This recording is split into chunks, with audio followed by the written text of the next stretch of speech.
Is making up a heinous lie about tragic deaths something you can be sued for, or is it covered by freedom of speech?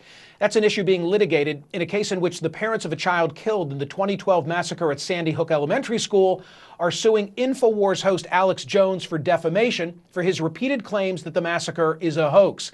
Here's a sampler of Jones's assertions that the family finds.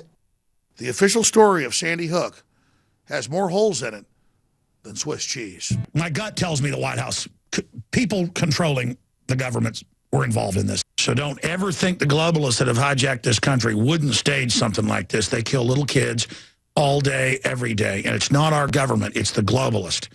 I mean, they're doing it. They're doing it. They're staging it. In court, Jones's lawyer admitted, quote, maybe it's fringe speech, maybe it's dangerous speech. That's not defamation. That's rhetorical hyperbole at its core. He's trying to get the case dismissed under the Texas Citizens Participation Act, which protects citizens' rights to free speech against plaintiffs who aim to silence them through costly litigation. Does he have a case? Joining me now is a reporter who's been covering the trial, Jonathan Tylove, the chief political reporter for the Austin American-Statesman. Jonathan, I remember speaking to you 2 years ago when Alex Jones was in the midst of a child custody battle, and his own lawyer at that time said, hey, this is all shtick. Don't take it so seriously. That would be like holding Jack Nicholson accountable for his depiction of the Joker in the Batman movie. Same thing is going on here, right? Yeah, pretty much. In fact, in that case, which was back in April of 2017, they were largely able to exclude any use of Alex Jones' on-air personality in that case. So they didn't even have to make that argument to any great degree.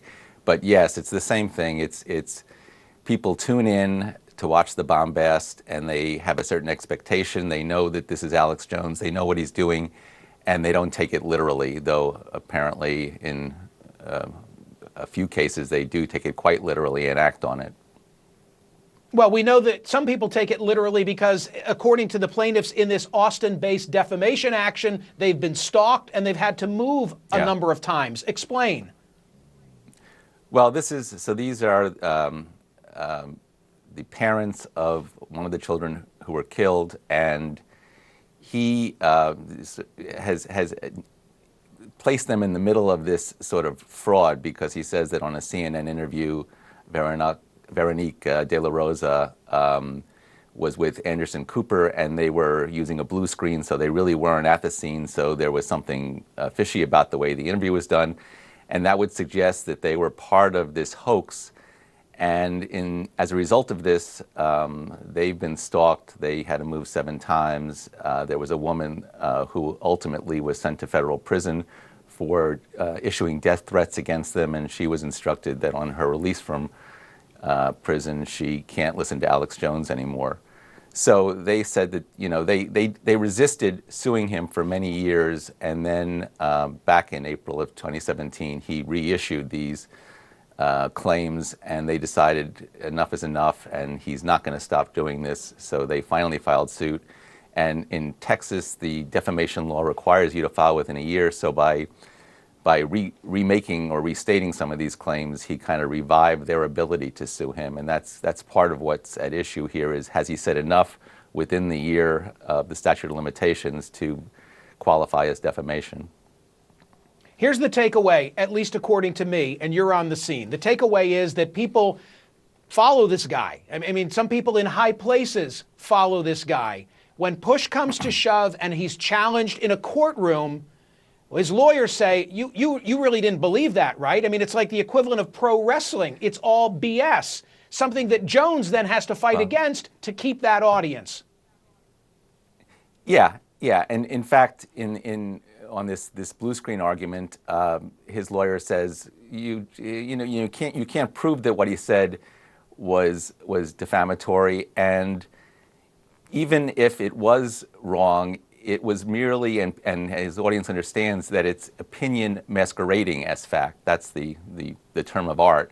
And so he's saying that, take it with a grain of salt, that he's not a journalist. He should not be held to journalistic standards. And the plaintiffs have gone to some length to establish that makes claims that he is an investigator, that he knows what he's talking about, that his blue screen claim is based on his deep experience in broadcasting, and that there's no reason that a listener should realize that he's not making these claims supported by fact, and that he's, essentially that because of who he is, he's risk-free. He can rant as much as he wants without having to back up his claims. Thank you, Jonathan. I want his audience to know, to the extent they're paying attention to me here at CNN, that this is all shtick. It's an act, and that's his defense. So don't take it seriously. And what an injustice done to those parents if their case is proven. Thank you for being here. Thanks a lot. Let's check in on your tweets and Facebook comments. What do we have? Hey, Smerconish, Alex Jones was an actor when he was getting divorced. Now he's a journalist. We should call him what he is, a vitamin supplement salesman. Seth, you get it. I get it. Most of us get it. But that audience, that hardcore audience that he's attracted at YouTube, they don't get it. And he's trying to have it both ways in court, saying, well, people really don't believe this, do they? And then trying to maintain that audience as a provocateur. It's horrible.